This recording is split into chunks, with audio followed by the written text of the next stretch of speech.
And welcome back to In the Can. We've got a really exciting documentary we're going to be talking about called Eat That Question. It's a story of Frank Zappa, and for a guy like me growing up with Zappa, I'm super excited to see this. We have Thorsten Schutte here with us. Did I get that right? I've been practicing your name all day. He is the director and the creator of this film. And you know, whenever you create a documentary that's focused on an icon, it's always interesting the approach you take, because I imagine you could have probably approached this from a number of different ways. But from what I understand, you actually kind of went deep undercover, so to speak. You got a lot of bootleg. You went and found a lot of footage maybe that a lot of people haven't seen to tell the story of Frank Zappa. Well, yes, I mean, we researched for a couple of years. Actually, we've been working on this project for 8 years and traveled the world looking into archives and compiled a whole stack, a treasure trove, so to say, of gems, performances, studio interviews, appearances, talk shows, and so on. And well, some of the things actually have never been seen before, because they are just larger parts of interviews that then were only cut into shorter portions. Other things have appeared on YouTube, because there's also a very strong fan base that is curating somehow those materials. Of course. But also then, you know, to find out if those things that sometime have been recorded on an NTSC VHS in 1981 in Baltimore, if they still do exist in an archive, was also another task to do. So yeah, so we were sitting in front of a mountain of material. And you know, we of course know Frank was never soft-spoken. You know, he always spoke his mind. In fact, I think, you know, other than his music, he was also famous for really kind of pushing the idea of nonconformity, right? He really wanted people to think and reach and grow and hurt a little bit in everything that he did. And the approach that you take kind of gets away from that typical talking head soundbite thing. You let Frank speak for himself a lot in this. Yes, I think our position in here is, you know, that the film is about a man who has a radical will, you know, for a free artistic expression, and that collides in his times of his lives very much with the norms and conventions of these years. And of course, you know, he, despite of all of these limitations and flack that he got, managed, you know, to become a very important chronicler of our times, social commentator, and of course, from my understanding, from my belief, one of the most significant composers of the 20th century. Did you think he fed off that flack, though, a little bit? I mean, some artists can't handle that kind of interpretation or that kind of feedback, but do you think Frank actually kind of thrived on it? What would you think? Yes, absolutely. I think that one can even see, if one looks closely into the materials that we found, you know, that as an artist, you know, if you have this strong urge to bring your point across, and especially, you know, if your art is going to be inhibited and limited, you have to go against it no matter what. You know, it was, I think it was not so much about, you know, let's do it because it's going to give me some press, but I think it came out of a deep inner, do you say conviction? Yeah. Belief? Yeah, absolutely. That he had to do that. And I think you can also see over the years that he's growing even stronger with his positions. You have a much more shyer, more insecure, still seeking for some words, Zappa in the early years, and I think it shows nicely in the materials that we show in the film, you know, how strong his beliefs grew and how self-assured he got, and also I think his success eventually gave him right. You know, were you surprised by that? I mean, because, you know, every filmmaker goes into a story like this with an idea, and then they kind of let it grow on their own a little bit. What did you learn personally? Were you surprised by anything that you found out as you kind of went on this journey with him?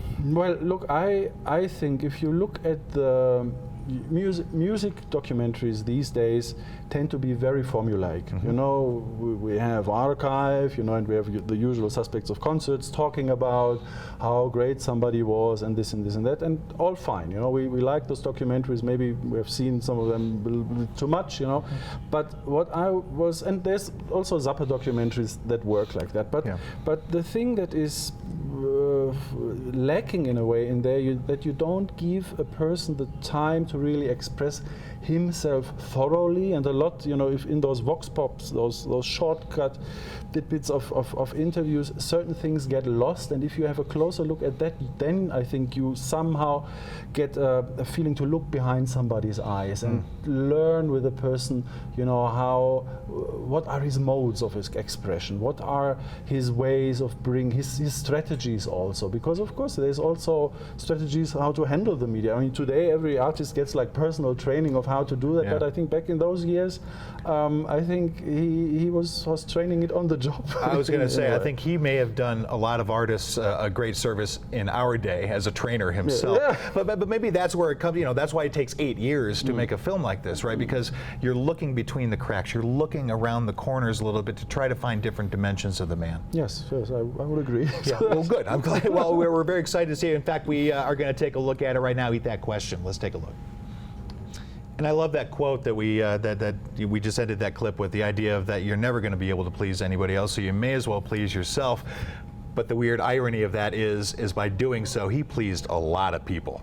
A lot of people really connected to that mindset and to that attitude. Well, actually, I'm really, really curious to see how the audience here is going to react to it. I mean, I'm European, I'm from Germany.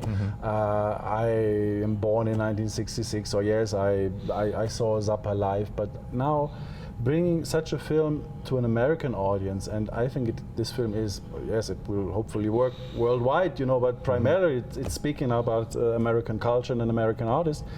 And I'm really, really curious how it's going to be perceived, and also to what extent Zappa still is in people's minds. I mean, we know that there were limitations and restrictions, censorship, not getting airplay, etc., etc. But still, now being here in the US, talking to people, of course, everybody has somehow a memory of my mother, my grandmother, my father took me there, and so on. So it's going to be interesting to see how much people still know about him, and how much of this is just cliches, and how much we can clear up with this film. Yeah, and I think you're right, and I think actually the timing of this film may be actually perfect, because I think you're right. Zappa is starting to slip into that legacy mode. Not a lot of people, I mean, people of our generation had experience with Zappa. I got to see him live as well.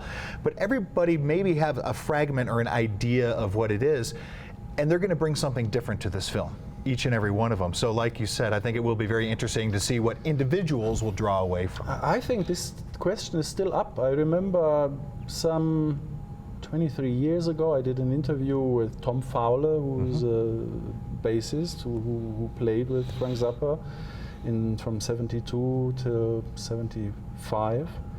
And back then I asked him, what is going to remain of this music? And he said, well, look, for him, for Fowler and many musicians, because it's also musicians' music in a sense, it's also going to be valuable music, but we will only see 20 years down the pike, or maybe even later, if this music is going to be handed over into, let's call it the pantheon of classical 20th century music. I mean, today in Europe at least, I know that many contemporary music ensembles are taking on his compositions, and things are still getting played.